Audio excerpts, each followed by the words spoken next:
Have you texted Gary? Just text him and just say, we're having a bit of a nightmare. I nearly caught Mary in the pajamas this morning. God. I don't know what He'll have been getting ready since 1 o'clock. Have you texted Gary? Well, YouTube is working, guys. Are you going to put something on to tell people where to find us? Yeah, I'm going to do that right now.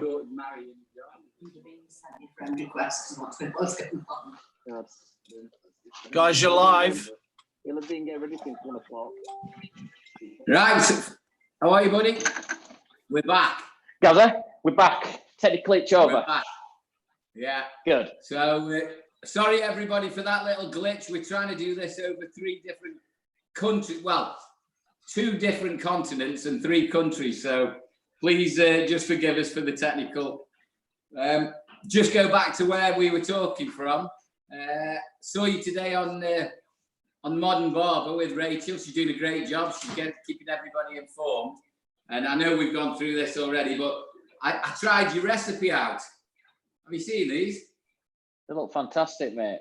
Really Yorkshire puddings. I phoned your mum for the recipe and asked her what kind of flour you used, and she sent me a picture of this. Yeah, all homemade, mate. Baldy can vouch for me. But anyway, mate, everything been all right? You're all good, are you?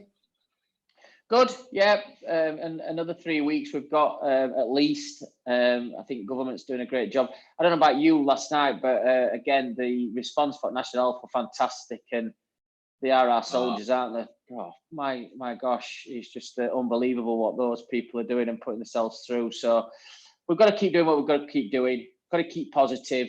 Things like this, what we're doing, giving the industry hopefully a bit of a light humour to what the situation is in terms of what we can do to help them, any advice we can give them on these chats. And so we welcome all questions that people want to ask us while they're listening in. I hope people come back now and tune into us. I think we're on YouTube now. So yeah, I think it's been a tough week again. I've had a busy week today. Today in particular, really busy today. It felt like a little bit normal today. We're like finishing one Skype call, then going on to a live conference, and then so it felt a bit like normality, but we're far from normality, aren't we? I know. It's. I've been in touch with a lot of the guys work-wise. I keep touching base with them. Obviously, they've been paid today as well. We pay them weekly, but we might go to monthly. But you know, everybody's doing all right. Everybody's I mean, the weather's a bonus point, isn't it? You know, if it was raining as well, everybody would be in the right state. But with it being nice, at least you can get out in the garden, and you know, just having the sunshine through the window, it makes you feel a little bit better anyway, doesn't it? You know. Yeah. Go on. Sorry. I think the weather's a massive plus, because I think what I'm trying to say to people is get into a normal routine. You know, this morning I'm up early anyway. I wake up early. The first thing I do is like you get up, you get a shower, and you get ready. Do you know what I mean? It dawns on you that there's not a lot, barring phone calls to do. But just trying to fill your days. Today's flown, to be fair. Well, to be honest, you know, in your job anyways, you know, you're having meetings every day. You got to look right on, even if you Skype. It's like going to a meeting anyway, isn't it? Even if you Skype, you know, or Zoom, you know, or whatever. You still got to look right. You still got you know, an air of professionalism anyway, haven't you? So, and I think if you get up and have a routine, I mean, Rachel, she does it all the time. She goes out, gets up in the morning, shower, hair, straightens. She's not going anywhere, but you've got to do it, haven't you? Keep that bit of normality and that sanity as well. Yeah, get up, make your bed. Just get ready to do your day. Just, you know, like we said, I've got OCD anyway. So you make sure everything looks good, and you get ready, and then try to work through it as best we can. I think that's the main thing. There's a little bit of light at the end of the tunnel. I think, you know, the government are doing a great job in terms of what they're trying to do. And we've just got to keep people's spirits up. As I said to everybody last week, and you know, I think it's wrong for at the minute to do kind of education stuff from my point of view. I know a lot of people giving free education out on different channels, and that's good. And it's good for a lot of people who've got the mindset into that. Me personally, I'm going to wait a little bit till we're getting ready to go back, and you know you're going to go back.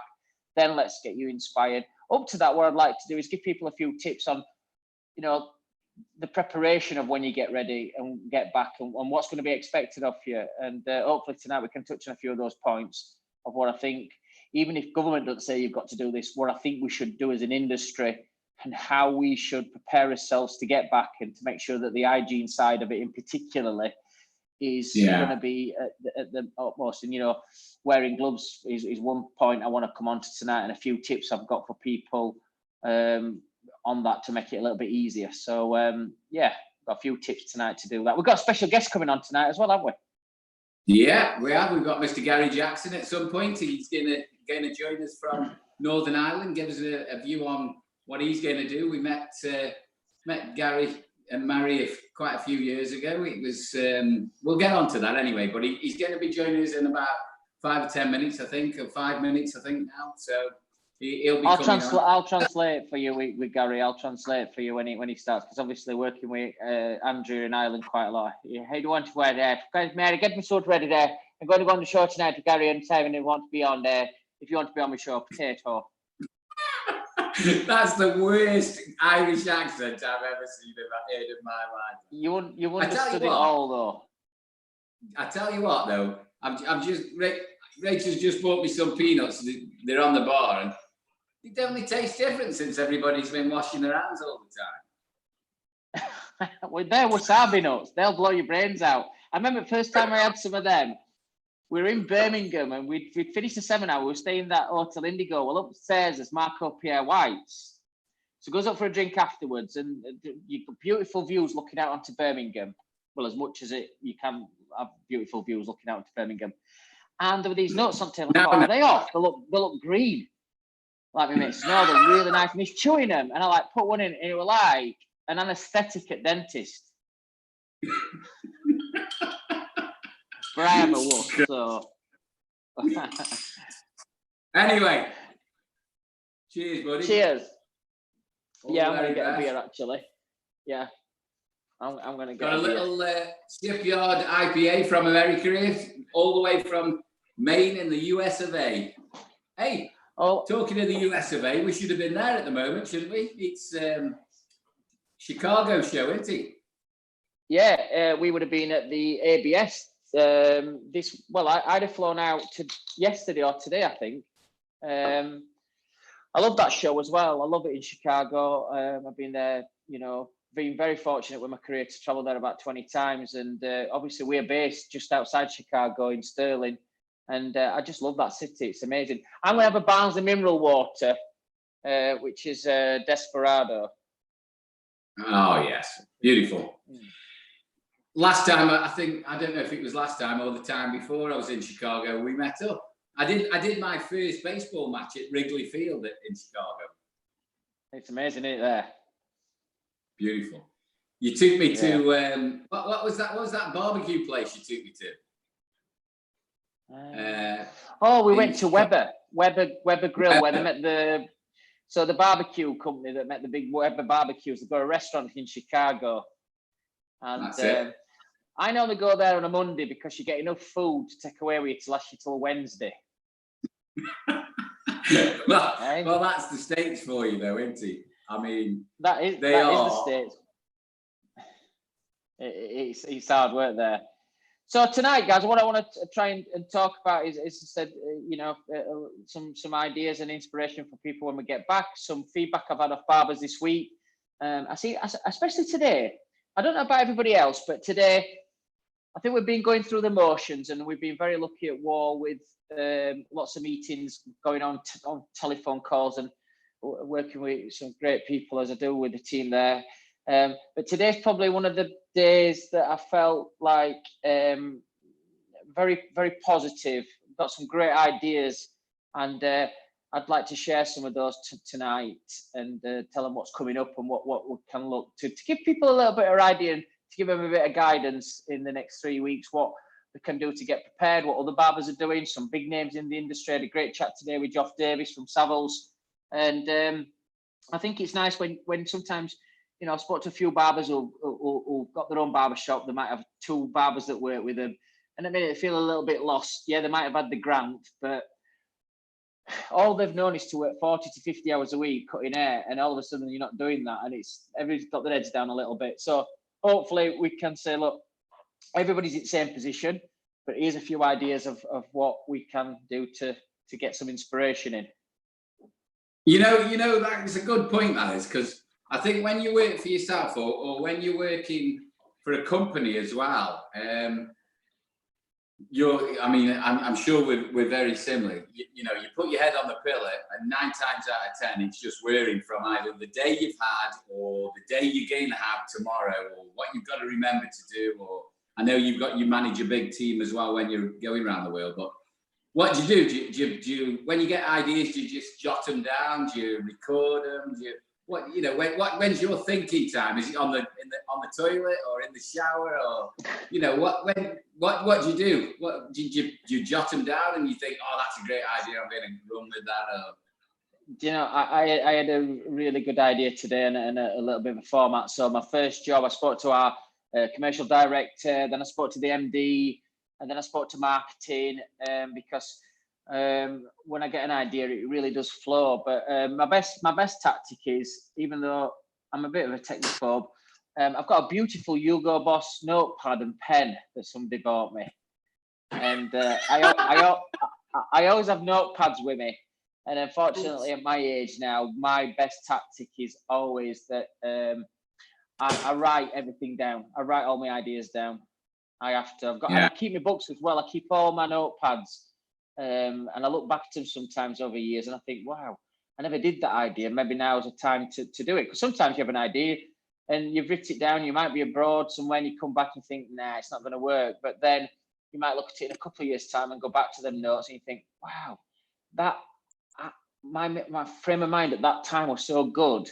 And I just didn't have the conviction at a later time to carry it through. Now it's time to carry it through. So notepads for me are really important. And I would always advise everybody to take lots of notes and write plans down, have a plan.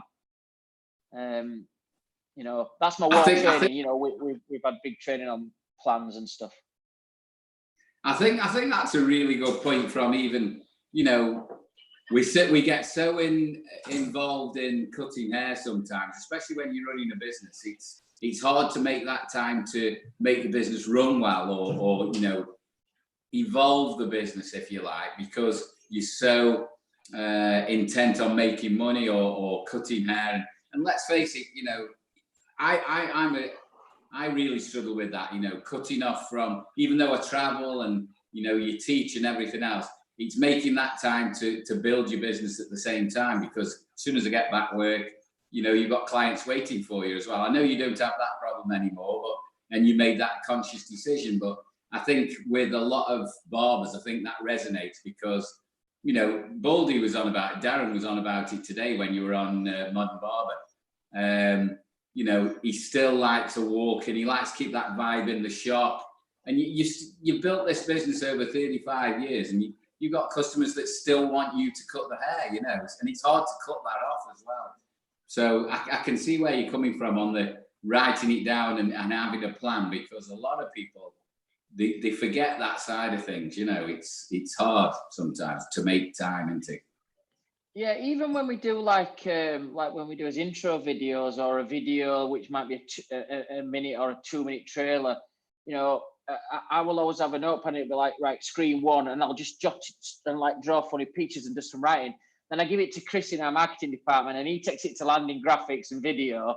And I look back and think, God, if you saw my notepad compared to how they've just made that look, it's just like night and day. But we get it. That's how we do it. And I think without writing things down and having a sketch and having a plan, it's very difficult to follow that through. And it's always good to go back to it.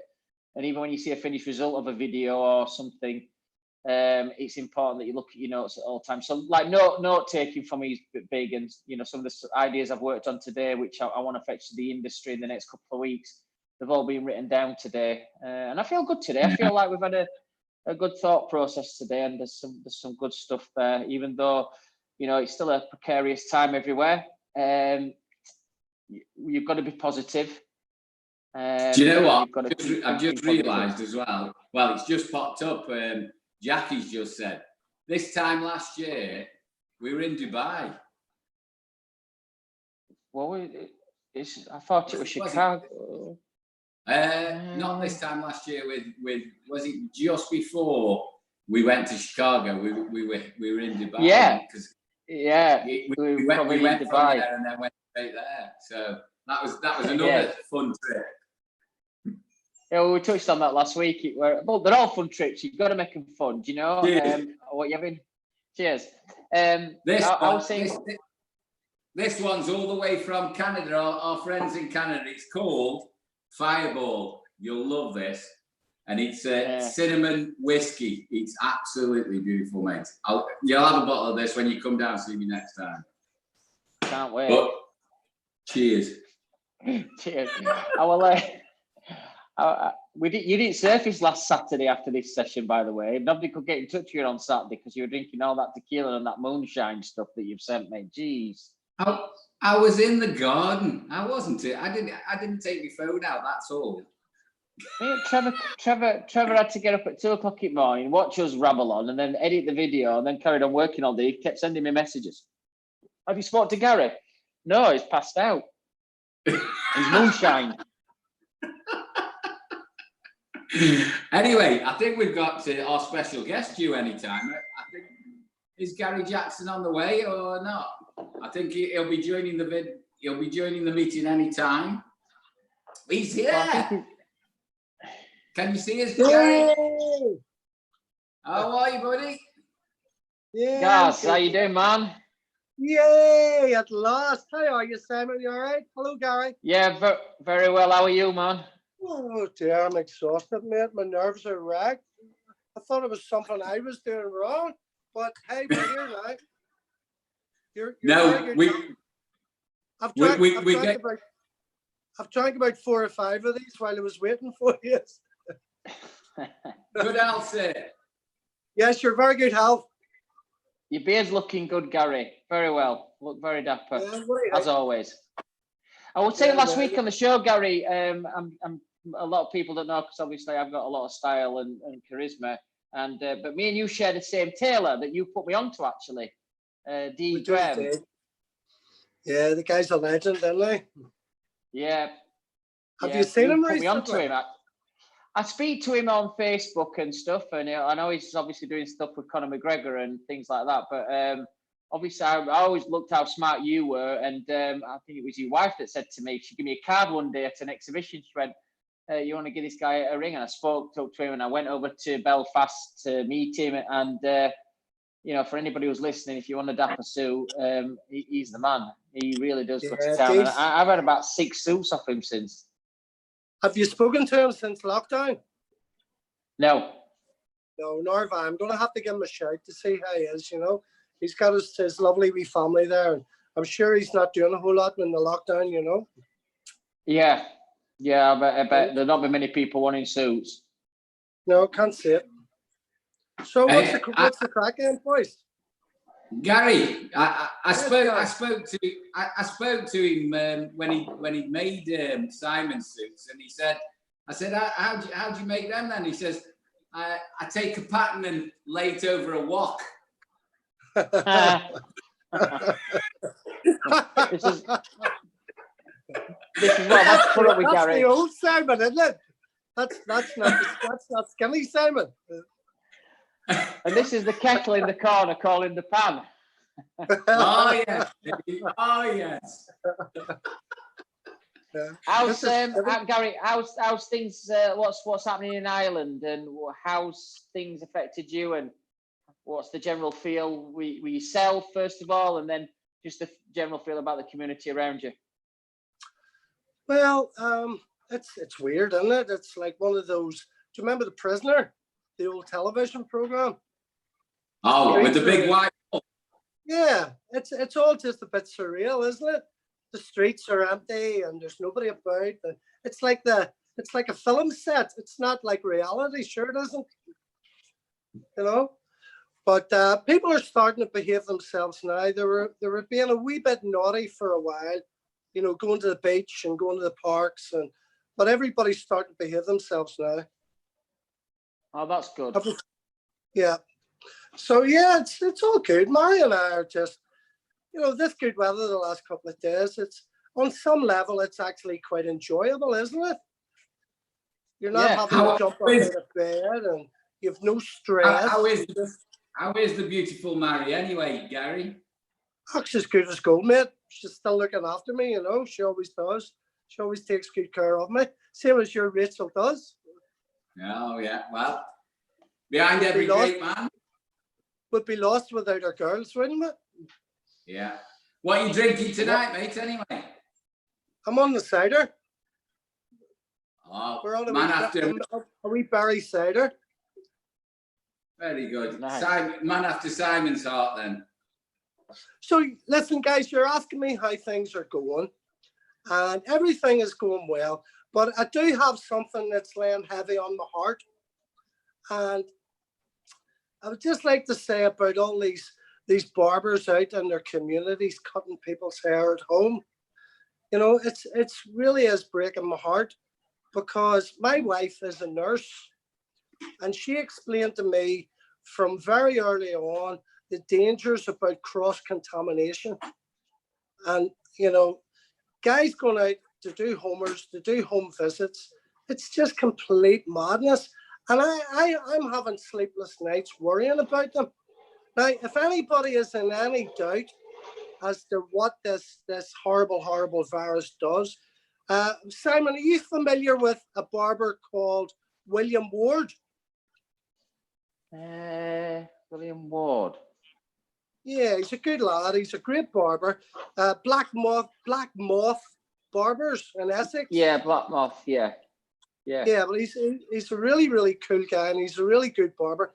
But he put it up on his Facebook page. If anybody goes to his Facebook page and scrolls back to the 23rd of March, the guy was lying in bed in bits at death's door with coronavirus.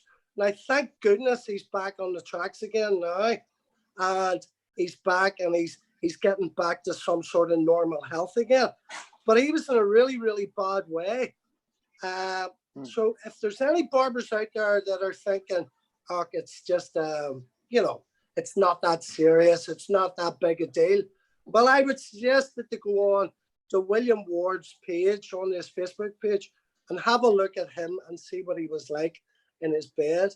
It wasn't nice to watch,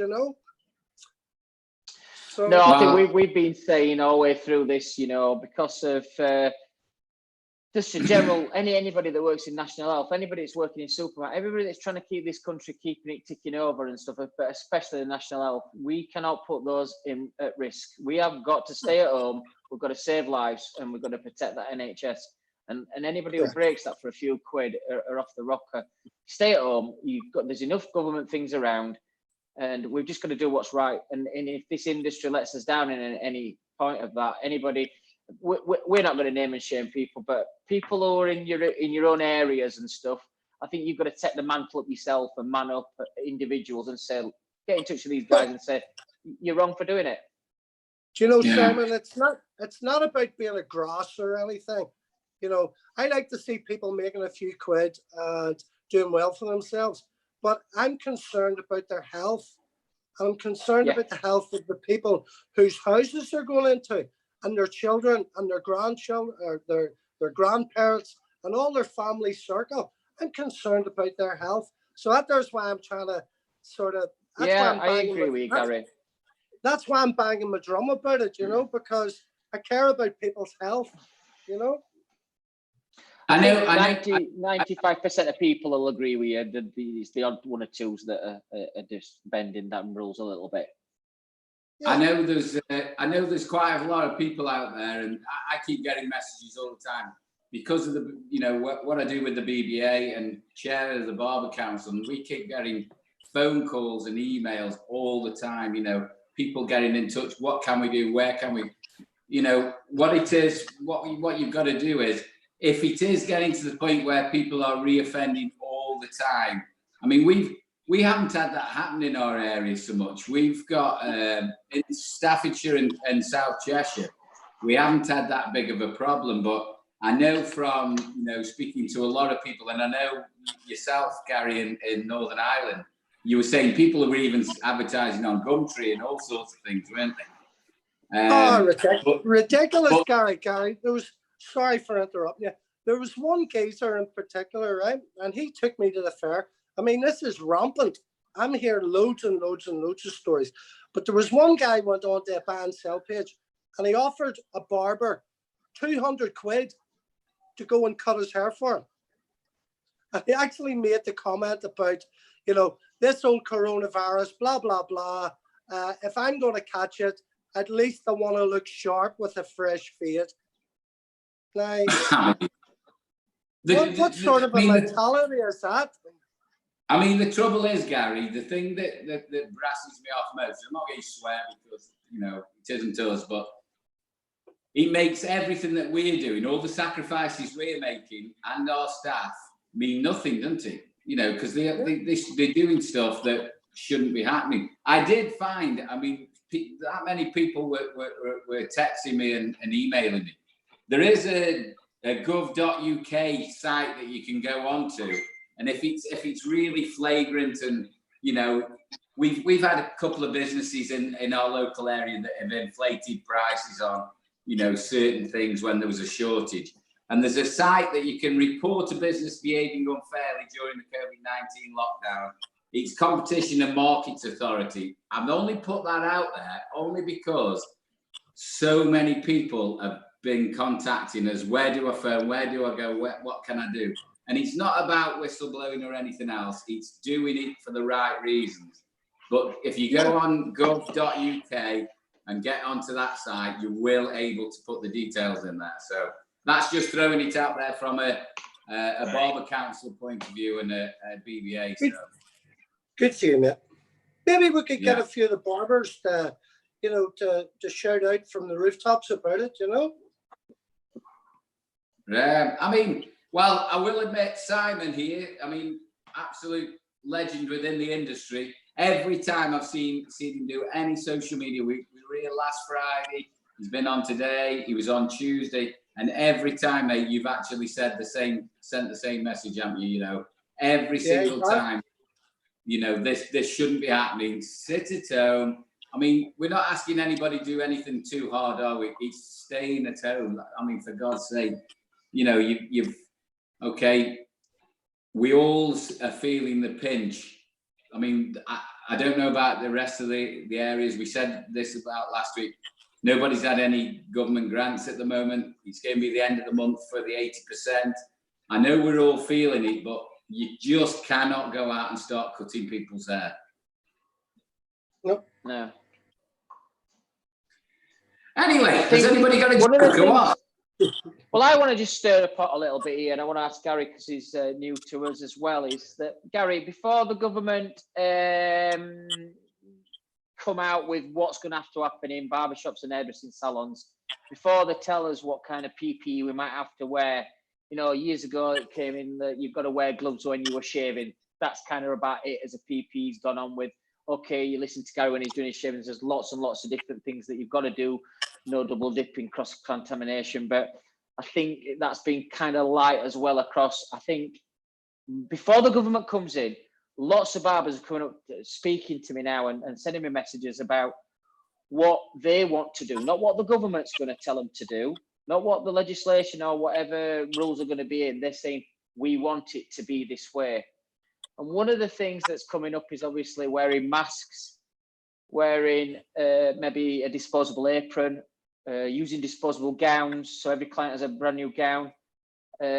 Speaking to Geoff today from Savile, potentially for the time being, when you go back, limiting or stopping facial services, shaving and stuff for the time being. The other things we're coming up with, longer time for cutting as well. Gloves is a big one. This is a big one. This, will people want to wear gloves when they're cutting hair, or will they want to? Is that one of the things that they're going to shy away from? Because obviously a lot of barbers I've spoken to said it'll kill me to wear gloves, especially with my scissors and styling and stuff. But there is a lot of people that wear gloves. You know, slider cuts in London. He always wears his black gloves when he's doing his clipping. Doesn't do a lot of scissor work, but he's always wearing his gloves.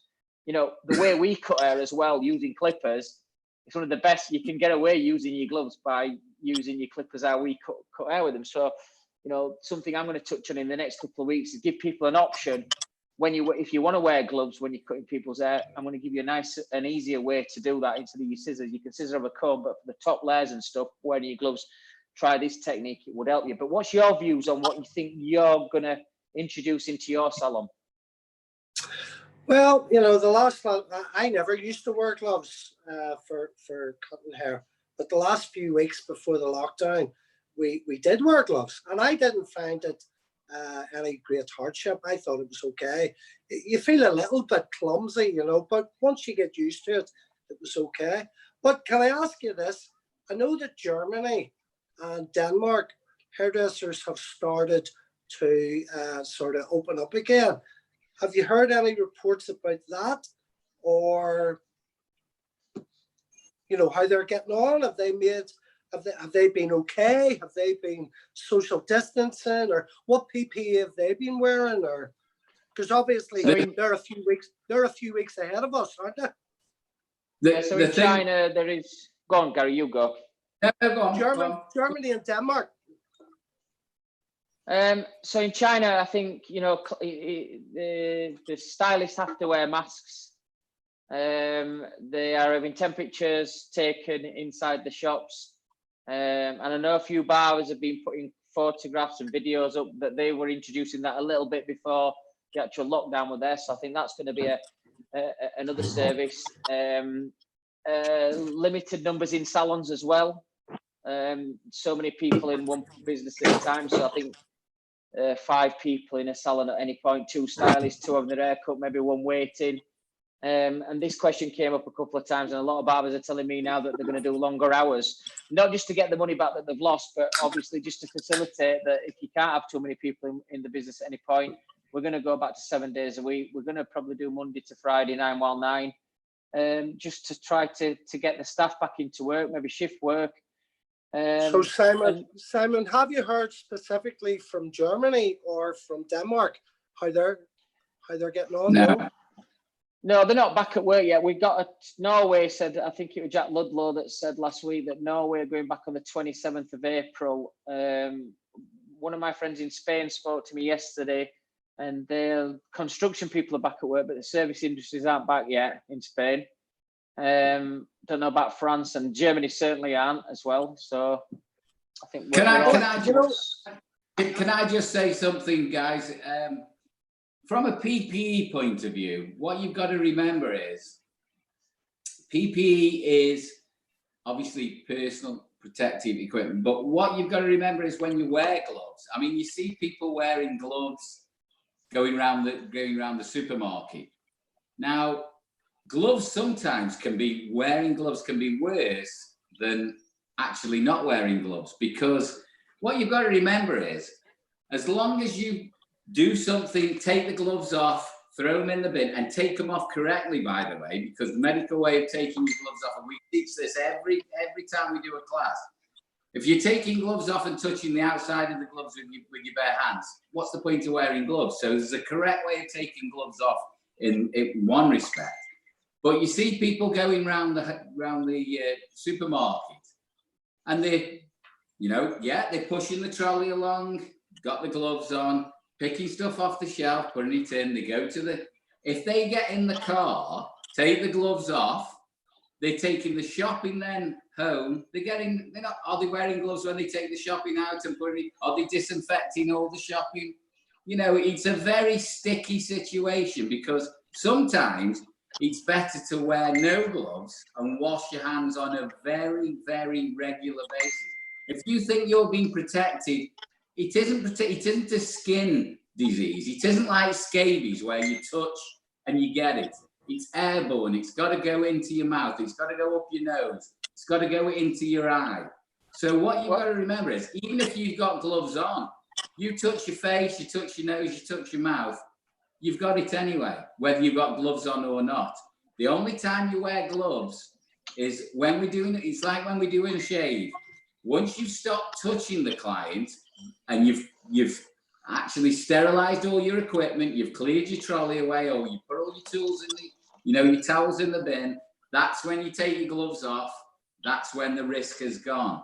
So you've got to be careful and bringing it on. And I'm being a bit of a devil's advocate here. The best person to wear a mask is the person who's infected, because a lot of the time it's about the person who's infected, who's coughing, sneezing, and spreading it around there. Yes, they've said if you put something over your mouth, but if it's not a great fitting mask, if it's got, you know, baggy here, it doesn't fit around your nose perfectly, sometimes they're useless. So I think we've got to be very careful on here about, you know, what we're going to do, how it's going to go. You know, you were talking about numbers in the shop, you know, being turning it into only appointment based. If you've got 5 barbers, you're going to have 5 people in there. You might have 5 people waiting to come in. That's 15 people. You're not going to be able to be 2 meters apart. I think what we've got to do is we haven't got second guess anything. We just got to let it run, see what the government comes up with guidelines wise. It could be great for our industry. We could be registered. We might all have to be licensed from coming out of this. I don't know. But I think we're all trying to second guess what's happening. And I think we're not going to control that whatsoever. We're on lockdown. The government says you're shut. I mean, we shut. We closed our doors on all 6 locations. It'll be 4 weeks tomorrow night on the Saturday. On the Monday, we got closed down, didn't we, at the 5 o'clock meeting. So, you know, I know I hate to say it, but we can only control what we can control. The government at the moment, and they're not doing a bad job. From a business owner, I know, and I know I've had a little bit of gone on a bit long there, but we can only control what's in our own space, if you like. We can't open. So I'll the simplify government it for you guys here. When I ever gone out, if I've had to go out to get any shopping, I went down to Marks and Spencer's at Wahl, and they had security all walking around, and before you go in there, you got your trolley and you wiped it all down with some. I had gloves on. Why am I wearing gloves and a mask when I go out? Because I don't want to catch it and I want to stay alive.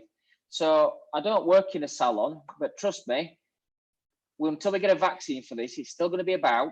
We're going to be broken back into work steady away. If I were working in a barber shop, I'm going to say this from our point of view. What I want to wear gloves to stay alive. Simple. I know. It's not a question anymore. You need to protect yourselves. I know, but the glove thing. What I'm saying is, if it was scabies, if it was, you know, and I'm just putting it out there. If it was herpes, if it was ringworm, you can get it by touching or using the same towel.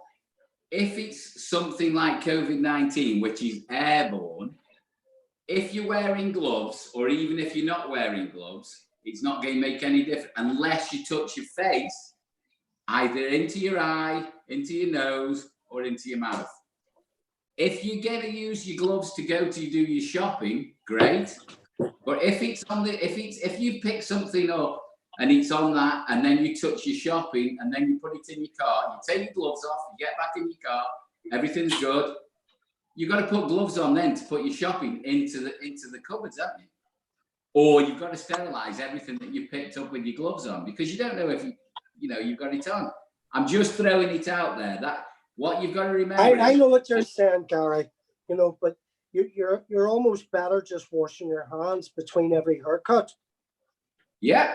Yeah. The only problem is, we wash your hands between every haircut. If you wash your hands every haircut, that could possibly be a lot better than wearing gloves, because there's cross-contamination with gloves. But if you keep washing your hands, are you getting this sort of, across your knuckles? Yeah, I don't know. Can we have a shot, please, boys, while we're discussing this glove thing? Are we all set? You're very good, Hal. Have you got a shot though, Garry? Well, I'll tell you what I'll do. I'll go and get a wee Captain Morgan's. How's that? Bear with me, okay? I'll wait for you then. I'll wait for you. He's gone out. It's like Back to the Future. He's gone. He drifted. Hey, Simon, if that's a shot glass, you do realise you've got to do it in one. It will be, but you'll have to just Oh, give me 2 minutes afterwards while I'm. You don't want me to Come drink back. Captain Morgan's in one, do you? It's a shot, yeah. Well, kind of bar let have me you got put a there? little bit of Coke in it. Advertisement Easy. for Coca-Cola. Garry, I told you be organised. Sorry, man. Well, I had my cider. Right, okay. Where's Garry, the barmaid? Mary, where's the bar? Gary wants to know where the barmaid is. Oh no, she's topless. Barmaid's bacon tonight. Come in to shop. Come in. Oh, Give them a wave. Say hello to Simon and Gary, Mary. Go on. hold on a minute. I'm just finding something in the kitchen. Tell them I'm baking. She's in the kitchen. She's baking, boys. She makes lovely bacon. Huh? She makes buns and cakes. Yeah. She's making Yorkshire puddings. Or I think Yorkies are that's my ideal woman is Mary Berry. Right, are we Okay, ready? boys, good health. Good health. Good health, boys. Yeah. Good health. Benjamin. Oh. Sorry about the noise. Go on, Simon. Cough it up. It's only a lung. Oh, Oh, that's a bad joke, isn't it? this is this really expensive tequila that Jackie and Ross bought me. I Yeah, shouldn't good do stuff. that. They tell me off. I'm getting used to it though now. To be fair, I'm getting I used thought you to were it. learned your lesson from last week. Listen, guys, I'm just reading. I'm just trying to pick up as well. Joff said earlier, what positives can we take out of this, guys? Anyway, What positives can we take out of this situation? Thanks, Gary. Excuse. other than you practicing your cooking skills and getting a tan. What positives do we take out of it? I think maybe it gives us time to just pause and relax and appreciate all the good things. You know? I think there's a Obviously. reset button to be it. I think there's definitely be a reset button to it. But look, forget business and forget everything else. One thing that, and I've said it on nearly every live thing I've done. Carl Smith said it to me. I think we've had to see the darkness to appreciate the light. This has made us all rethink about everything. You know, my son's 20, my daughter's 30. I'm gasping. I went to my daughter's and the gates opened and she was stood at the door and I was stood like maybe 3 or 4 meters away from her. And all I wanted to do was go up and give her a cuddle and give grandkids a cuddle. And that for me is priceless. So Yeah. there's lots of positives have come out that you're going to really appreciate. Not that I'm saying we didn't, but we all live in a fast world and we all live business and we're working hard and you want to do the next thing. And between me and you, Gary, as well, the traveling that we do. And, you know, it's like RMD today said to me, you know, looking at something came in that, you know, potentially I'm still going to India in July. And they're like, only if it's safe for you to do so. It's making everybody just appreciate just each other. That's for me what the biggest positive out of all of this is, like family, friends, fellow man. I was telling a little story. Did you hear the one I said about Baldy today? And it's just on this point. I've said my positive out of this. I'll come back to you two guys. My positive out of this is really appreciating each other and appreciating what you've got. I forget, it's maybe a couple of weeks ago, maybe a week into the lockdown, and I'd gone out somewhere for some shopping and I came down a bypass and a van in front of a van cut me up a bit. And I went, and then he overtook me and came outside. And I thought, I can't be arsed. And as he looked across to me, he was just about to have a go at me. And I wound my window down, he wound his window down. And I went, stay safe, mate. And he smiled and said, same to you, mate. And that could have escalated. Listen, me of like 10 weeks ago, I'd have been like screaming at him, he just cut me up, yeah. But as I looked across at Carney, I smiled, I went, stay safe, but mate. And he said, same to you, mate. And I thought, wow, they're positives for me. They're massive positives. And I think, look, there'll be work positives. And like you've said, we've set a big reset button and taking loads of notes and feeling nice and refreshed, but appreciating what we've got for me is a biggie. What about you guys? Well, I'll tell you what my positive is, right? If you're going to be locked down in a pandemic, who do you want to be locked down with? And I can honestly say with my hand on my heart that the only person I would actually want to be locked down with is my missus. Now, thankfully, the two of us are together, but I'm positive about that. You know, we're with each other 24 hours a day, 7 days a week. And this has been going on now, what, 4 weeks or something ridiculous? You lose track of time. But the only person that the only person that I would actually want to be with is my missus. So yeah, that's a positive. You know, we're still talking to each other. We haven't attacked each other physically yet. So yeah, that has to be a positive, doesn't it, guys? And I think you're the same, Gary, aren't you? Yeah, I mean, it's made it better. Am I all right for a quickie, Barmy? Are we all right? Oh yeah, she's here. I mean, you can't see her here, but she's actually topless at the minute. So I'm quite liking the Friday night thing at the moment. It's all right, like, you know. But on a serious note, it's you know, I know Simon. We talked about this before. He almost got a hotel mentality, haven't you? You almost live out of a bag. We did that last year. Most traveling I ever did last year. And you do almost, I think, sometimes take a lot of things for granted. You take a lot of things for granted on a family point of view and even from business point of view. But the main thing is, you know, family, the most important things, aren't they? You know, your sons, your daughters, you know, the missus and mum and dad, you know. Hopefully now we do a bit of shopping or whatever, help your mum and dad out. You know, they've looked after us all this time, and then it's a little give back. We're almost too busy to do anything at any other time, aren't we? You know. Hey, Garry Jackson. Yes, ma'am. Yes, Simon. Now when he's gone, what's your real answer to that? Oh, do you really want to be locked down with now she's gone out of the way? It is probably not being able to hug the grandkids. You know, going down and leaving. Did you hear me, darling? I'm sorry. You keep coming out of that wall. It's like Harry Potter's house, yours. He's afraid to say otherwise, isn't he? He's really terrified.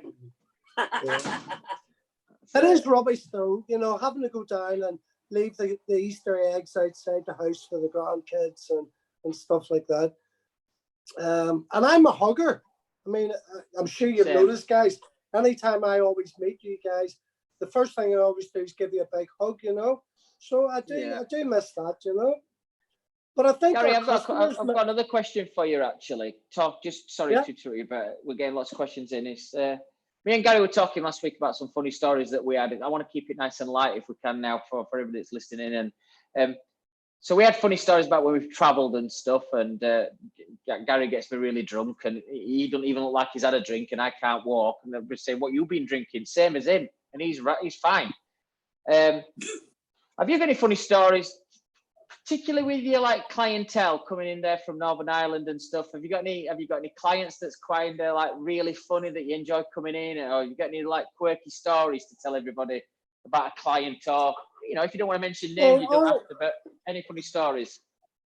Our barber shop is very much a community barber shop, and I've been cutting everybody's hair like for the last 30 years. So, you know, we're on like the men that were coming into us 30 years ago, bringing in their little boys. Those little boys are now grown up, and they're bringing in their little boys. So I probably know 3/4 of my customers by their first name. And I just love all my customers. I love all the little old men that come in. I love all the football banter. I love all the talk about the music. But I'll tell you what, you're talking about Garry getting into drinking with Garry Machin. I know that anytime I was over at Barber Connect, Garry and I are always the last two leaving the hotel to go to bed at about 5:30 in the morning. Isn't that right, Garry? Yeah. Yeah. Well, Garry- he doesn't go to bed when he's with me. He normally just catches his next flight out. I get to bed, can't talk for 3 days, and he's on his flight home, and I'm like, how you done that? Garry, this is a really good intro into, you know, the barbering industry and, you know, did either of you two go to the very, very first Barber Connect in St. David's Hotel? Yeah, I did a seminar there. I did the 4 o'clock show, me and Michael Damiano. It's, I remember it. Look how much it grew from then. It's fantastic. Unbelievable. And Garry, that was the first place I actually met you and Mary as well, wasn't it? That's right, Barber Connect. That's right. We got chatting, and that was, as I said, we ended up at stupid o'clock in the morning. But the first time I met you was at Celtic Manor, wasn't it? When it moved to Celtic Manor, it was right, St. David's on the Bay and then Celtic Manor. And I will just embarrass Trevor here. Do you remember when we were there? You quite rightly saying we were the very last in the bar, and we ordered. Trevor ordered a load of beer. Can you remember? Yeah. There must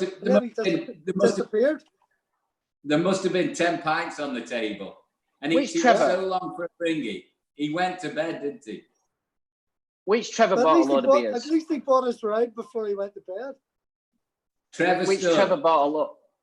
Trevor, whoa, listen, I know he's watching from Australia and he'll be having an heart attack now that he bought them because it's about 5 o'clock in the morning there, be like scratching saying, did I, mate, did I?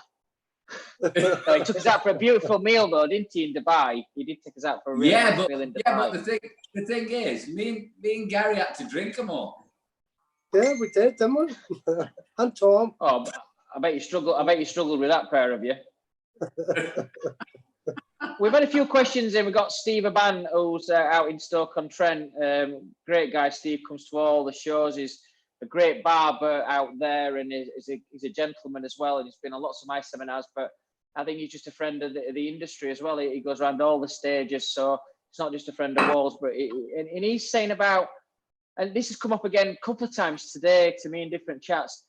Do you think we're going to see the end of cash? Do you think it's going to be contactless? Do you think people are going to be paying through their appointment system? Do you think people's going to want to handle cash? I'm not in a salon day like you guys are, but business owners, what's your thoughts? First of all, Irish Garry, what's your thoughts on cash? Well, we do a lot of cash for the simple reason it's very expensive to have the card, the swiping systems. Now we're next door to a cash machine. So it isn't really a problem. Most guys carry a few quid. If they don't have any money on them, they're just next door. But yes, I think that the contactless it has to be the way forward. Cash is definitely on its way out, isn't it? It's just a hassle. It's a security problem. It's every way you look at cash, it's a problem, isn't it?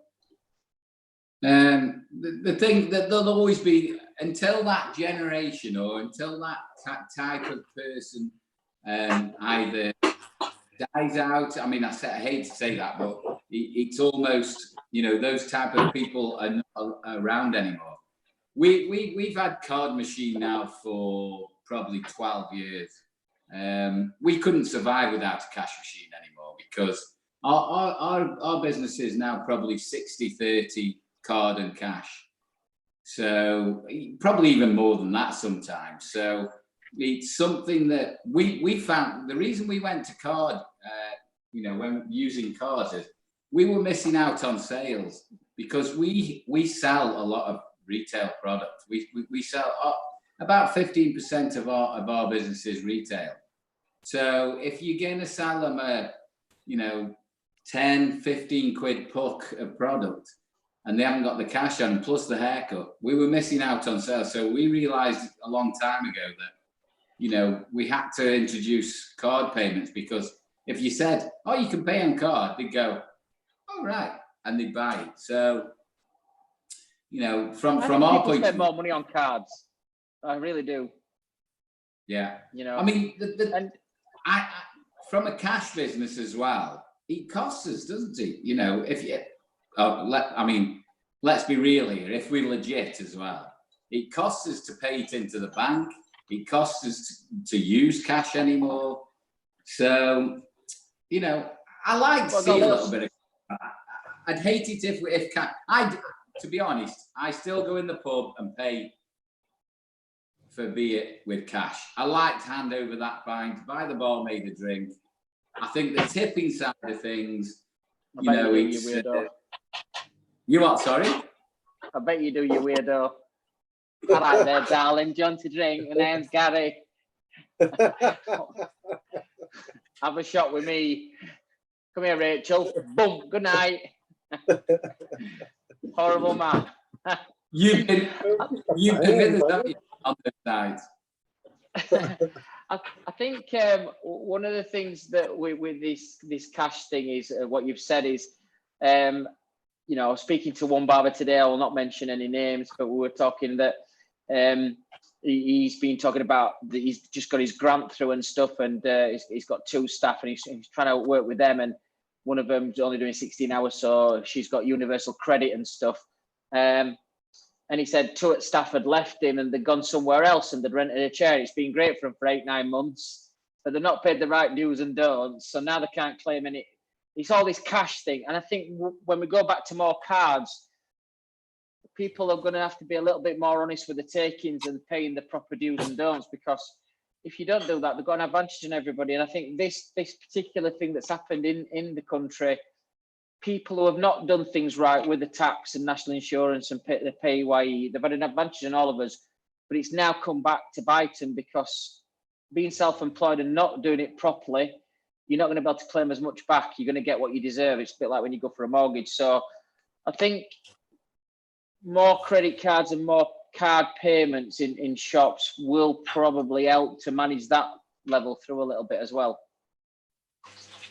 I think at the moment as well, I don't know if they're coming, I don't know who asked the question, but coming from a card and cash point of view, you go into some supermarkets now, they're not accepting cash, are they? Because they don't want to handle it. No. So it's all contact. They've increased the contactless limit to 45 quid, I think. So you know, from that point of view, it's safer. You know, it's safer to even if this is another thing about the glove thing. This is what I'm getting back to. You know, if you go into Sainsbury's or Aldi, wherever you're shopping, you hand some cash over, the cashier puts it in the till. You're not wearing gloves or whatever. The next person comes, has change. She isn't changing her gloves for every client. Cross-contamination, isn't it? You know, I'm just being devil's advocate here, but even actually handling cash could put us in danger. You put it in your pocket, you don't wash your hands. You know, he eats. A bit like peanuts on your bar. Exactly. But you love them, green, them bastards. Tell us that, boys. You see them on the bar, you cannot resist, can you? It doesn't matter if nobody's been for it, washed their hands or anything. You eat them, don't you, baby? So I've got a funny story for you. Oh, go on, sorry, Gary, go. I was just going to ask you, you boys have been barbers for quite a long time. Do you generally consider yourselves to be quite healthy? And I don't know about you, I mean, I wouldn't get a lot of colds or anything, would you? No. Just over the course of the year, I think we're pretty tough, aren't we, with all the customers coming in, and we're pretty hardy. Your immune system up, yeah. Yeah. I think, I don't want to tempt fate here and start saying we're really healthy. I suffer with, I think years of football, and I suffer with arthritis, which has caused gout over the years. So if you see me hobbling about sometimes, it's probably because I've been boozing all week and I've got a bit of salmon and trout. But generally, I think we are mixing with big groups all the time. So your immune system is a little bit stronger. You're not wrapped up in cotton wool. We are out there. We are seeing lots of people. So I think it's a great point, that, Gary. I want to visit something that we did last week, and this is for everybody, but we were sharing funny stories last week, Gary. I don't know if you listened. about when did me you? and Garry travelled. And so a question to you both of you, I'll kick us off, but like probably best hotel you've stayed in and best room. I'll go back to, I wasn't actually working on this trip, I was on vacation. And whilst I was on vacation, I was in Dubai. I love going to Dubai. And Garry and Eric Lander was over in Dubai in well, there's no crap hotels in Dubai, but I was staying in a really beautiful hotel, and I had this amazing suite. I mean, this suite were like cribs. It had a corridor, it had 4 bathrooms, it had a dining room. It was like the business. So Garry and Eric are there trudging away, working away. Hi-ho! And I'm there lapping it up. So the phone's me up and said, "Oh, you couldn't come down to the show?" No. So I said, "Why don't you come up to my hotel between 6 and 8? I go, we've got this like exec bar, and you can come up there. It's a private bar, and we can have some drinks up there." Anyway, cut a long story short, these two come, Laurel and Hardy, jumps up there. There's a real good session for 2 hours. We must have done a lot of beers. And I don't know if when you've been near to me, everybody who comes near, I always say you've got a distinctive smell. I wear a lot of ouds. And they left, they went back off, obviously feeling disappointed with the lives after they see my beautiful 7-star hotel. They went away and think, where the fuck my career going? Why can't I have holidays like them too? Anyway, they gets back, and I get a message about 1 o'clock in the morning, which is off Eric. And he said, Garry had said when he left, "I don't know who smelled fantastic, it was Simon or his girlfriend, but whatever they were wearing, I want to buy some." And I got this text at 1 o'clock in the morning, so I never forget. Every time Garry sees me, he's coming up sniffing at me. Weirdo. So they're just nice little stories that you have while you're travelling out there. They are nice stories. You do Garry, always smell good, Simon. Thanks, Garry. You First always of all, smell Garry good, Machin. Garry, where's one of the best hotels that you've stayed in, with either work or non-work related? What's the best hotel or best hotel room? I've got so many. I mean, I've got another 2 stories from that same trip, but some of them aren't actually broadcastable. But I've had some really. I've stayed in so many hotels. I will admit, last year I did a really big trip because, unlike you know, you go to a show, you do the show, you fly in, you fly out. I tend to, I work myself around. So if they take me over to North America, they have to have the money's worth. So I'm there for probably 2 weeks or sometimes 3 weeks. So cut a long story short, I'd flown into JFK, then flown over into Tennessee, from Tennessee into Texas. And then I was going from Texas, going up to Cincinnati. And it's right on the Kentucky and Cincinnati border. And I said, because we work with companies over there, and we've got some great companies, 188, Gents Place in Texas. We've got all these great companies that we work with. But we get in there, and so I just finished work, 5 o'clock. We get to the airport, I'm flying 2.5 hours straight up to Cincinnati. So we go up to Cincinnati and get there 2 o'clock in the morning. We get to the hotel, it's about an hour's travel away. Brian, who you know very well, he checks in, gets his room. I check in. Oh, Mr. Machin, I don't think we've got a room for you. And I'm like, no, you are kidding. So I've just worked. I traveled all the way from Texas in the morning, taught all day, then flew from Texas to Cincinnati, Kentucky Airport, across the river. And I said, you are kidding. It was a bit worse than that, but I said, you are kidding, aren't you? And she said, oh no, you've been double booked. We didn't think you were coming in because you hadn't checked in by 12. We thought you were gonna, you know, you were a no-show. So I said, you're having a laugh. So I phoned Brian. He's flaked straight away. Can't get in touch with him. He's like, no way. So they said, we can put you in a hotel. Every hotel in the area, they got a football team, a football game on. They got a baseball game on. They got a concert. every hotel within 2 mile radius gone. And I'll show you the photos, but we said, we can look at after about an hour rowing with them. I said, you're kidding. So we can put you up in, we've got a room for you, but you're going to have to bear with us. I said, okay then. They put me in the conference room for the next day. They were having a meeting the next day. I walked in, all the beverages are laid out on the table, tea and coffee and everything. I've got a little bed in the corner, and all the tables are set out. And I said, you're pulling me chain, aren't you? You're taking, I mean, you're taking the piss, aren't you? And they said, this is it. Either this or you've got to travel 2 hours to get another room. I go, okay, then. I goes, bugger it, I'll have it. So gets in, pull. I'm like, where'd you switch these lights off? So all the lights are on. So I get to the light, switches up, and there's just another row of lights still on. So I go out the door, strip off, just got my pants on, go out to the door. Door shuts behind me. Locked out the room, aren't I? So I'm locked out the room in the foyer with just my pants on at 3 o'clock in the morning. I have to go to the main desk and say, sorry, can you let me back in? I said, and by the way, how do you switch these lights off? He goes, oh, they're emergency lights. You can't switch that. So I slept in this room.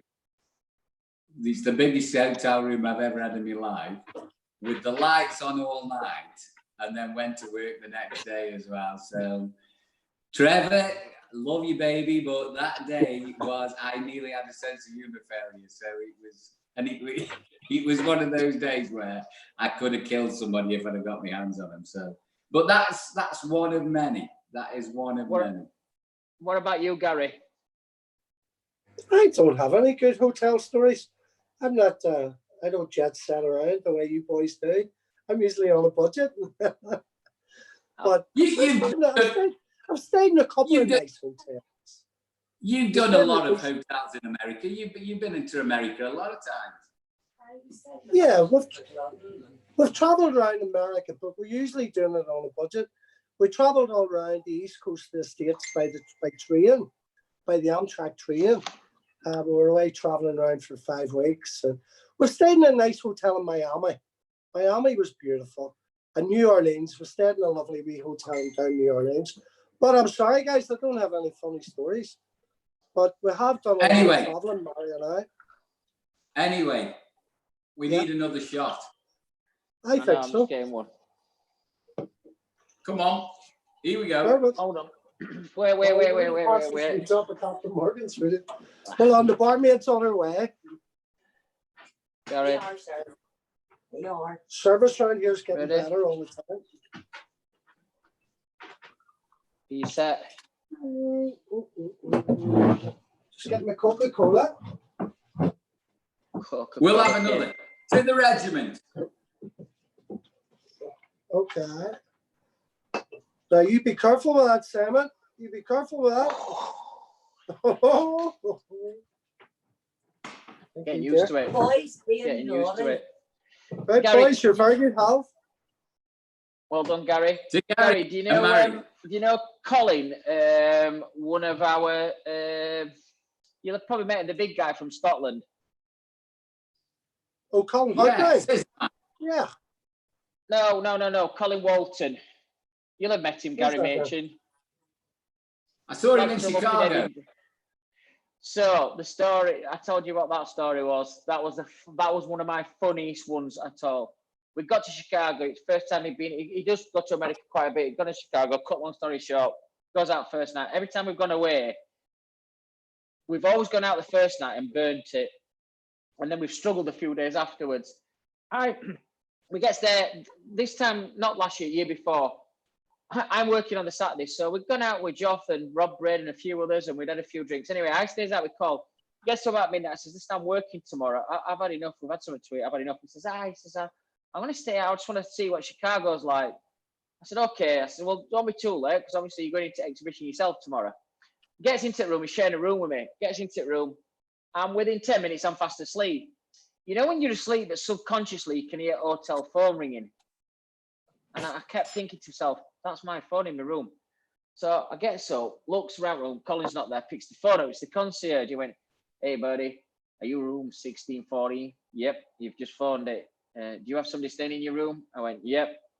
He says, well, he's in reception and he's trying to get into the room with his Ballantyne's fitness card. And I'm like, well, he don't look like he's been at gym, so that's a fan here anyway. He only carries that around for women. He definitely go to the gym with size of him. So I eventually hears him at the door. They let him through, got him at the door. You know when you open the door for somebody, but they're staggering because they can't stand up. He staggers straight in, it hits the window. Anyway, I think I'm just going to shut off, get to sleep. I'm waking up next morning, getting a shower about 7:30, 8 o'clock. You know when you feel you've been burgled? I've never seen anything like it. He'd fetch food back with him. There were pizza on wall. There were lampshade. It looked like a scene from Hangover. Lampshade were falling down. The telly had moved around. There were biscuits on the floor and everything. So I thought, what best thing to do with this guy then is take some photographs of him while he's asleep, which I did do. And I've got some beautiful photographs of him that at some point in his life, he's going to have them on Facebook because that'll teach him not to get in at 6 o'clock in the morning, make a bastard mess at room.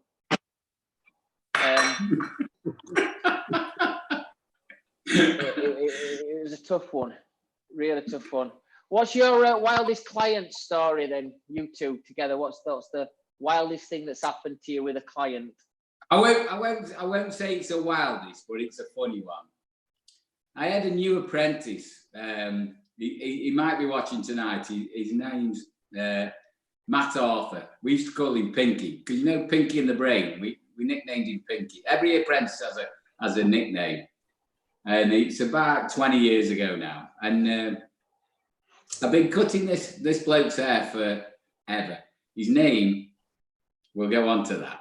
He always had a flat top, and Matt, or Pinky, who I call him, he says, "Why do you always call Wayne Chris?"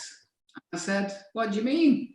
He said, "You know the guy who's just been in." I goes, "Yeah." I said, "I've been cutting his hair 20 years, 15 years." I said, his name's Chris." He says, "No, his name's Wayne." I goes, "No, it isn't." I goes, "I've been cutting his hair for 15 years. I know his name." And he says, "Garry, honestly, he lives in our street." I goes, "I'm not having that." He came in the next day. I said, "Hey, Chris, just tell him, you smart ass, what your name is." He says, "My name's Wayne Rushton." And I goes, "I've been calling you Chris for the last 15 years. He goes, "Yeah, well, I didn't like say anything, but, I feel like he even answered to Chris that. He even asked for his name." So I've been calling him Chris for the last 15 years, and his name was Wayne. Like trigger call Rodney Dave. Exactly. That's exactly what it was like. What about an elderly gentleman was escorted into the shop one day by his elderly wife, and they put him into the chair, and I was cutting his hair, and I sort of said, "Hello, how are you? You all right? You doing okay?" And yeah. I said to him, "What would you like?" And his wife piped up and she said, "Look, could you not take it too short? Could you just tidy it up around his ears?" And I said to him, "That was impressive. You said that without moving your lips." And his wife says, "He's just had a stroke. He can't talk."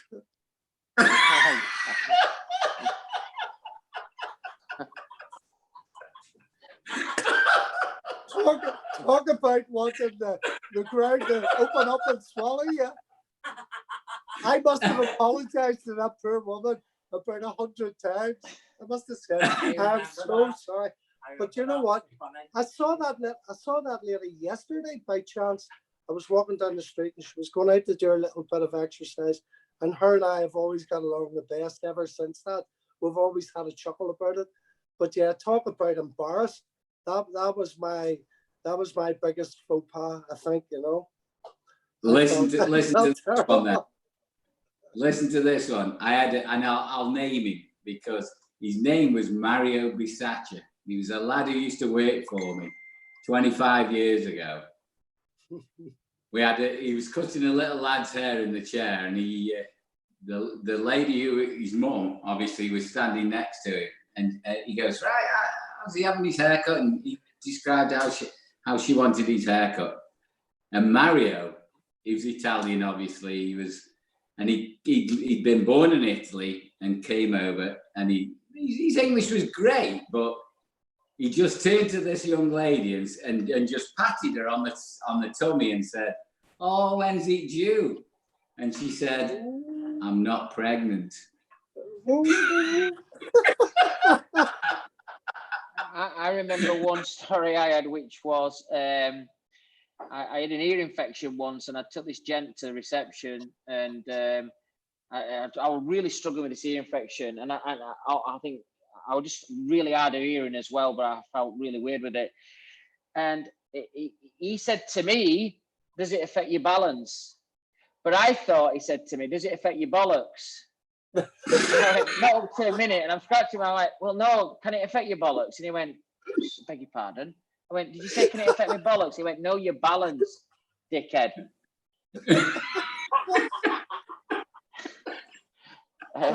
Brilliant. There's always been weird clients about, haven't there? There's some real strange I've got it. requests. Here, so I've got another nice wee story for you, right? One day we don't do appointments, we just do walk-ins, right?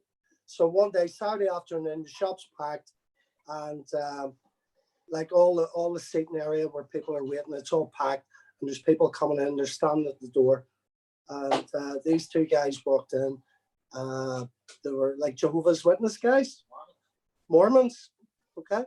So they stood there, and my chair is the first chair you see when you come into the shop, okay? So I looked at the two guys and I said, "How you doing, fellas?" I said, "Listen, we're not really interested." So I looked around again a minute or so time, and the two of them were still standing there. And I said, "Guys, look, seriously, we're not interested." Okay. So a couple of minutes later, I look around, and they're still standing there. So by this stage, I'm starting to get a wee bit edgy, you know. And I said, "Boys, look, seriously, I'm not interested." And the guy said to me, "I only wanted a haircut."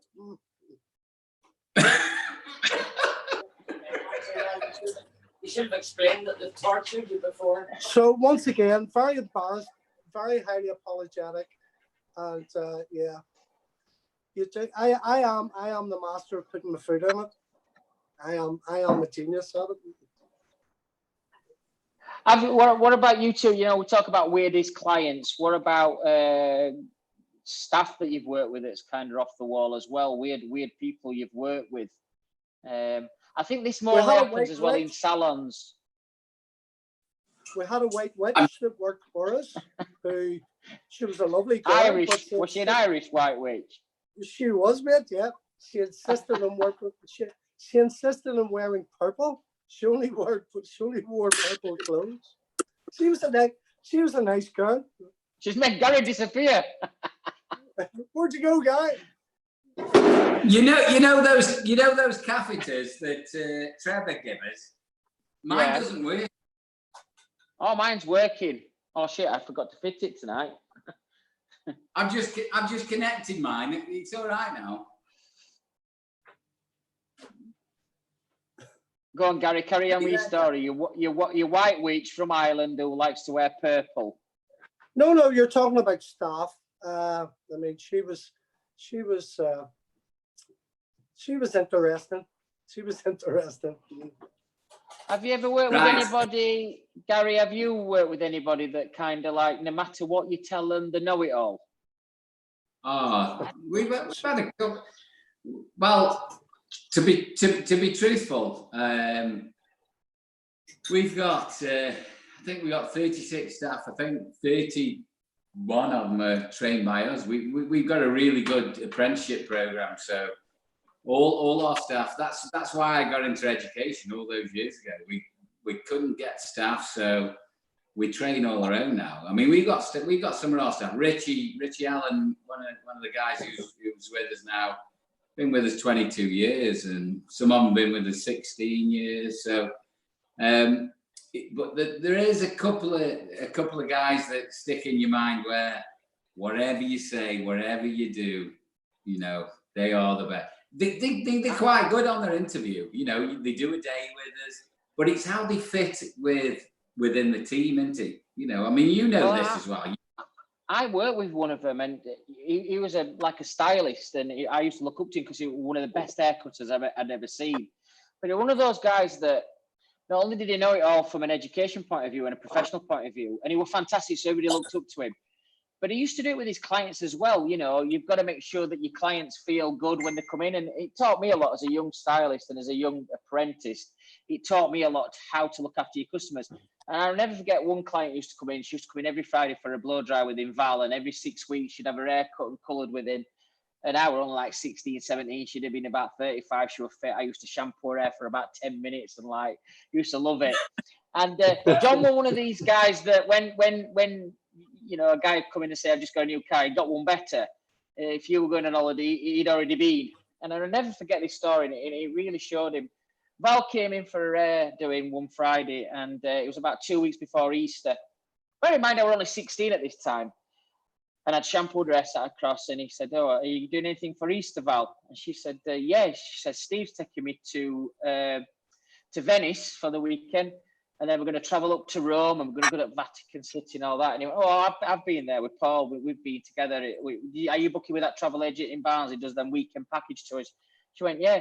He says, where are you staying? She went, oh, we're going to stay at Marco Polo Hotel. And he went, yeah, I've been there. It's all right when you get in reception, but it's not that nice. Rooms aren't that nice. And I could see a demeanour dropping each. I'm thinking, this is not what it's about. You're supposed to make people feel good.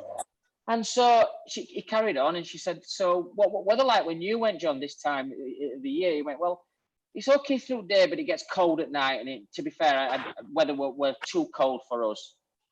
And so I could see her again dropping her head a little bit. So she said, well, did you get to Vatican City as well? And he went, yeah, we went to Vatican City. He says, but there's 2,000 people there. He says, you just see the Pope, a little white dot from miles and miles away. And he said, it's just not worth going. She walked out of the shop that day, and I thought, as a young lad, I thought, nah, this is not right. It's got to be making people feel better. It came back to bite him on his ass, though. 2 weeks later, she comes back in. I'm shampooing her hair. She's got a bit of a glowing tan. I said, do you have a nice holiday? She went, I did. She says, but wait till John starts doing my hair, and I'll tell you all about it. Sits down. Oh, Val, did you enjoy your holiday? Did you go to Venice and then travel on to Rome? And she went, yeah. She went, you were right, John. She says, that Marco Polo Hotel, she said, not very impressive. But she says, half the hotel's been all done up. She said, and when we got there, they'd upgraded us to the suite. So she said, we had a fantastic suite, 2 bedrooms, 3 bathrooms. Honestly, we're beautiful. He went, all right, okay, that you dropped unlucky there. Well, what weather like? She went, weather were fantastic. She says, the hottest Easter it's been on record. Look at the colour on me. And I could see him at this point. His demeanour was dropping. I thought, yes, get in there, Val. Well done. Well said. He said, did you go to Vatican City? She went, yeah, you were right. 2,000 people there, too crowded. All we could see were a little white dots. She says, but unbeknown to me and Steve, my partner, the Pope has private police that goes into the Vatican City and taps on people's shoulder to get a private audience with the Pope. And she says, guess what? And we at this point, all of the stylists outside of him had stopped cutting hair. Everybody had stopped. And what? She says, we were picked out of all of these thousands of people. We got picked out to have a private audience with Pope. What happened? Well, they take you to this room and there's all security there and you put your knees on these benches. And she says, there are only 12 people there. She says, me and Steve are there. Can you believe it? We've had a suite in Marco Polo Hotel. Weather's fantastic. We've gone to Vatican City. Out of all these people, we've been picked to have a private audience with the Pope. And well, what happened? What did Pope? She says, we just came up and he said a few words with everybody. Well, and John said, what did he say to you, Val? He says, he just leant over very quietly and said, hello, what's your name? She went, I'm Val, I'm from Barnsley. He went, hi, Val, who the fuck has cut your hair? Boom.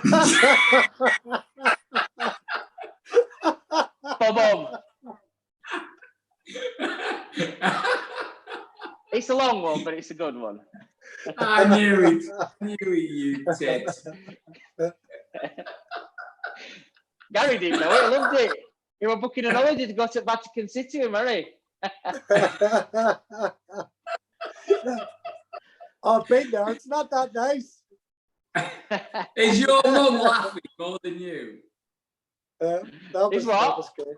Is your mum laughing more than you? No, I've locked her away. She's just having a whiskey lollipop.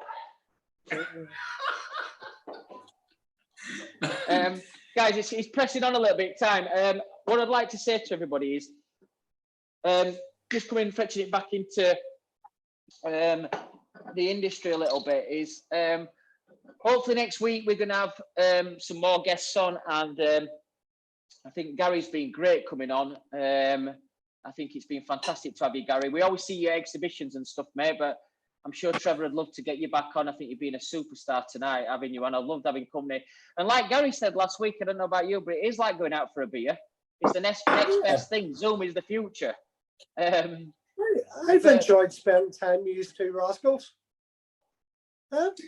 Hey, Garry, I mean, just joking apart, I mean, I think from a point of view of, we're talking about we work all over the world and we go all, but when we do shows in our own country, when we do shows here, I mean, I know hopefully we can do Salon International, but the whole point of when we met, if you like, is at Celtic Manor, wasn't it? We were there having a beer, having a night out. Oh. I think Celtic Manor was a great venue. We met Rachel from Modern Barbers, and that's when me and my Rachel met you and Mary as well. So we met. I think the main thing is about the shows. I know we go for the shows and we've got to do a thing, and you know we're pushing certain things, but I think it's the social thing that is fantastic. And if we never get to do that, or what I miss about what we're not doing is it's the social interaction of meeting everybody at shows, and you know when we see each other, we're human, aren't we? You know we need that interaction with people, and I really miss it. From my point of view, that's the people interaction is the thing I miss so much. That we're going to get it back. Listen, go on then, sir. Go on. I would just say, yeah, Celtic Manor were a fantastic place to be. You know, we are going to get it back, and I think everybody's going to stay positive, stay safe, and do the right thing, what's right for everybody around you. I think this industry is going to thrive when we get back, and when it gets back to a level where, you know, we have got a lot more freedom to do the things. I think it's going to fetch a lot of good things back to the industry. I think we're going to tighten up, and a lot of, look, this industry has moved so, and Garry Jackson, you've been a massive part of that, you know, your style, your charisma, your years of experience, coming to exhibitions, and people, you know, you're like a supermodel. You know, people want to have that, because you are, but you know, you were one of these guys that the face of barbering, and I think, you know, we've got so much to offer, and I think what we're going to do is when we get back is introduce these new things, introduce these new safety things and PPE things to make our industry even better. We're going to be back on the 24th next Friday. We've got some more guests on there as well. That we have. You can put them on the BBA Facebook site, or message Garry or myself or Trevor or Jackie with any questions for next week. We've got some nice guests coming on hopefully next week, and a little bit of insight there to what else is happening around the globe. We're trying to get some people on there. But Garry, you've been fantastic tonight. Thanks for joining us from Belfast. Absolute pleasure, Paul. Always a pleasure, sir.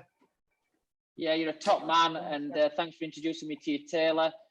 Mr. Machin, I'm going to let you have the final words, but from my point of view, we've got some nice stuff happening this week. If anybody wants to tune in, I'm doing a nice live chat with Wahl Canada on Monday, and we've got some great stuff. I think next week now, I want to start introducing a few little bits, which is going to give you a few tips to, if we have to, when you want to wear PPE, and if we have to wear PPE, I'm hopefully myself and my team are going to come up with some ideas on how to introduce that into your things. I'm going to use some top barbers around the industry, including Geoff Davis, how that could be introduced. So that should be good. So from me, have a great evening, all of you. Thanks to Garry Jackson. Garry Machin, I'll leave you over to you to say good night to everybody. Big love, sir. Fellas, it's been an absolute pleasure as always. Love you both. Great guys in the industry. But one and only thing is everybody out there, just keep communicating. If you know anybody on your own, just get in touch with them. Just make sure everybody's okay. But for all of us, Simon, Garry, and Garry, we love you. Stay safe, and we'll see you next week at 8 o'clock with no hiccups, hopefully. See you Bye-bye. later, guys. Have a safe weekend. All right. Bye-bye. Thanks, guys.